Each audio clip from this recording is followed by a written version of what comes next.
G'day everyone, I am the man called Kemosabe, the man they call Lucille, Lucy to my friends, the man with the plan for the land down under, the man too dangerous for YouTube, the man that tried to censor but couldn't. And this is my review of Delta Dogs, written by Vonnell with art by Felix. I backed this comic via the Indiegogo platform, buying in a digital bundle that contained the first 10 issues of the book. As usual, we'll look at the cover, then talk about the good, the bad, and the ugly of this comic. The cover is a perfectly functional team cover image. A classic compilation of all the members of the team moving towards one goal or opponent. I think this sort of image and composition has existed as long as superhero team books have existed.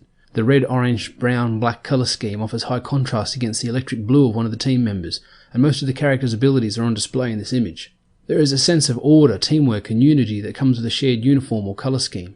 There are refrains of Umbrella Academy, maybe intentionally with a school uniform visual. A team book with good art, a variety of powers, and high contrast colouring would definitely motivate me to take this comic down off the shelf and give it a further look. The book starts with the team responding to a bank robbery. They use their wide variety of powers to halt the robbers without loss of life. Some of the powers are left undefined, and while a physical response to violence and crime is a great way for every member to be introduced and showcase their abilities, the creators choose not to do this. This means that for the rest of the book, a book with a large cast, you aren't entirely sure exactly who is who. The team stopping the robbery takes up nearly a full half of the book. The second half of the book focuses on the family situation and explicitly introduces the characters, but because we weren't told who is who in the last scene, it's hard to make connections between, say, Mike and his superhero persona. The second half of the book is a flashback that shows the events that grants the young people their powers. After some back and forth between family members, which offers concise insights into their individual characters and temperaments, the older siblings go for a drive and, angered at always being left out, the younger children sneak into the back of the van and stow away. Partway through the trip, a glowing figure walks out into the centre of the road and causes Kwan to run the van off the road. While trying to move the car back on the road, all the siblings and cousins are approached by the glowing man, who explodes in a burst of green energy that leaves all of the young people changed. The book ends with Kwan waking first and checking on the well-being of his family.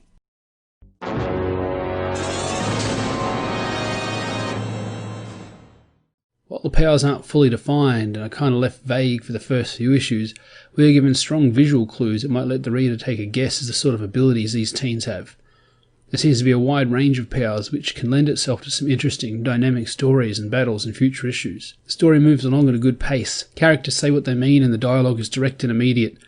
There's no navel-gazing or profound sonnets. This dialogue is closer to Bronze Age writing, even late Silver Age, not the endless balloons of Bender's banter seen in many modern books.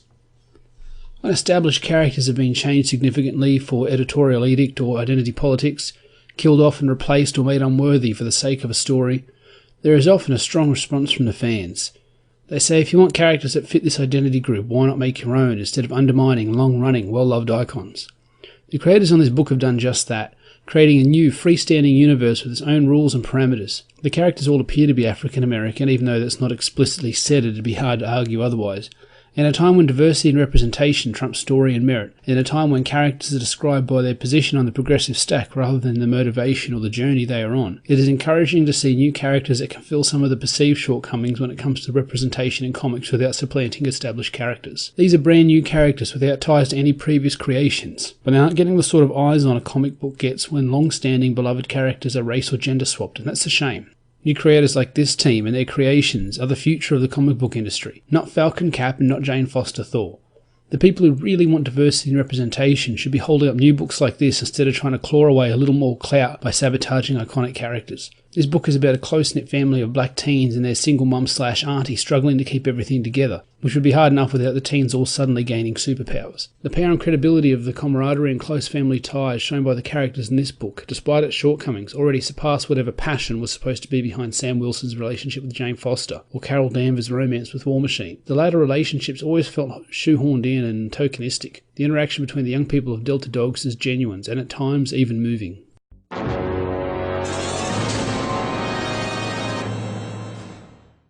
I'll be honest, I thought this book was written by somebody who was not a native English speaker. I was actually thinking about how I could contact them and offer to help localise their script into English. It turns out the book is set in Virginia, and the guy who wrote it is based in the States. He might be an ESL speaker, but it makes me wonder how these mistakes got through any sort of editing process. There's no editor credited. Do these crowd-funded teams just not use any sort of editor? Who is so talented a writer that they can bypass all manner of second opinions and feedback? I don't know a one, and if I did, I'd be looking at someone about to drive off the cliff of hubris. There are multiple examples where the language doesn't work. Sentences drop off or whole words are missing. It's not a stylistic choice. You end up with speech like this. where it's clear there are words missing. Every time this happens, you as an author risk pulling your audience out of the story. You remind them that they are reading a comic, and they are becoming acutely aware of that. Every time this happens, you diminish their experience. You lessen the reality of this other world you've spent so much time and money building. In this crowdfunding game where you're competing against every other crowdfunded project as well as the mainstream, you need to bring your A game, and this isn't it. It's been stated time and again that bad lettering and bad colouring is the fastest way to make your book look amateur. Don't do it to yourself. If you're not sure about your ability to letter or colour, hire a professional, someone who knows what they are doing. There are dozens of accepted conventions in these disciplines, and if you misuse one or even two of these, your whole project suffers.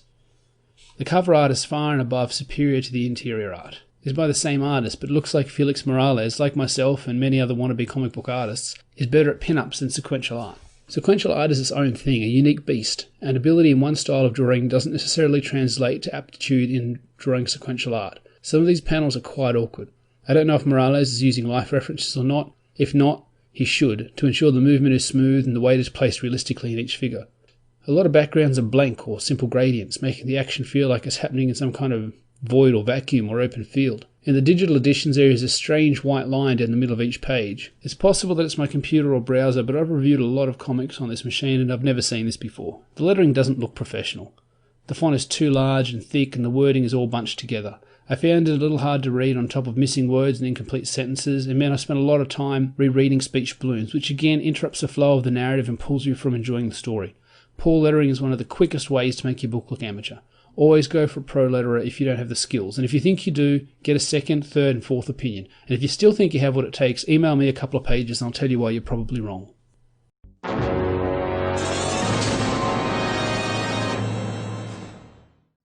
After the initial crime-fighting scene, the rest of the whole first issue is a flashback. I could see this format, half now, half then, working if it was a regular thing, something done every issue.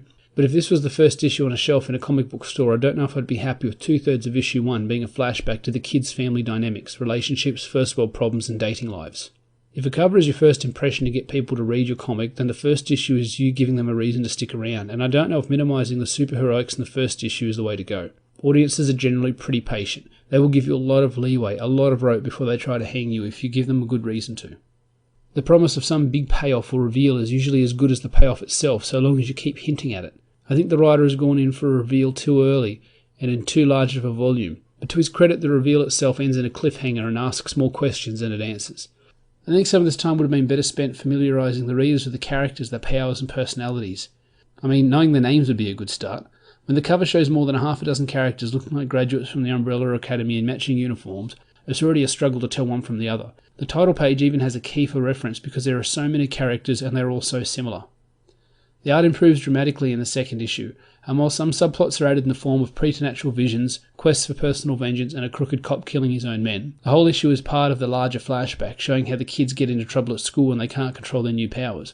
No costumes, no code names, no actual superheroics. This book is paced like a Netflix show, and that's not a bad thing if you're part of that target audience. The focus of this book, plainly stated in its mission statement, is that focus on connections, loyalty and family. I was hoping for more Wolfman Teen Titans or even some early X-Men. Instead, Delta Dogs came to the table with some genuine, funny and entertaining situations that wouldn't be possible without that family element. It's a coming-of-age story published by a company called Millennial Comics. And when I compare this book with one that I think is thematically similar, the excellent Dynamo 5, I think I can see where the disconnect comes from. I believe Delta Dogs is written by millennials for millennials. While some literature is held up as timeless, there are definitely trends, and this sort of hand-holding, this very familiar pace might be the hallmark of the millennial author. There will be exceptions and throwbacks and people heavily influenced by older styles that don't write like this. Writing styles can be as unique as the people doing the writing. But I posit this kind of pacing in a story wasn't as omnipresent pre-millennial authors. Whether it's a result of their work or a change in styles to suit the kind of media they want as consumers is something I couldn't say.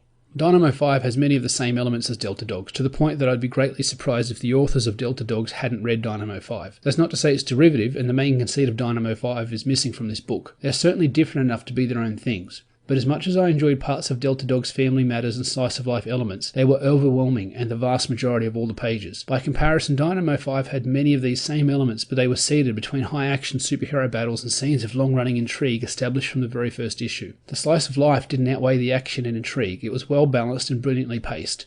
Delta Dogs has promise, It feels like a test run for the real thing, a draft that should have undergone a few more editing runs before being released into the wild. I'm guessing the reason so many people aren't accessing editors is partially because of the trend in Big 2 comics, particularly Marvel, for editors to just greenlight any old thing.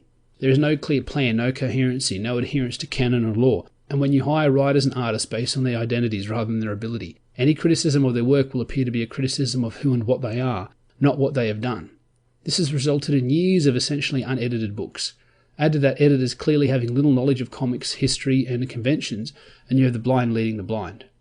In an industry where editors are yes-men paying lip service, how can millennial creators be expected to give that outside viewpoint the credence it deserves? So long as writers, particularly young millennial writers, continue to forge ahead unchecked, I fear their efforts will ever fall short of the greatness of yesteryear.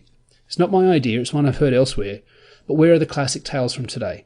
Where are the stories that rival Miller's Daredevil or Watchmen or Squadron Supreme? Where is the Craven's Last Hunt or even the Torment of the new century? They aren't being made. We have writers that are fan fiction writers of the work created by the fan fiction writers before them. Canon and consistency has fallen so far to the wayside that it means nothing anymore. No victory by a character or feat achieved matters because it's undone, forgotten about, or contradicted in the next run. Creator-owned is an opportunity to reintroduce that consistency to stories, but it takes time, diligence, and someone brave enough to tell you when your work isn't up to par. Delta Dogs is a fairly light read, so it won't take long to finish the whole 10-issue run. It might be the case that the book is meant to be binged, read through in a single or several longer sittings, like a movie or miniseries. But if these were monthly floppies, if you were waiting 30 days for issue 2 and you got 30 pages of superpowered teens getting into trouble at school, I don't know that an audience looking for superhero action would be back, particularly that slightly older audience that grew up with Bronze Age or even late Silver Age comics. Ultimately, my final say on this book can't be had until I finish reading the full 10-issue series, so I'll sign off now and do just that. Thanks for watching.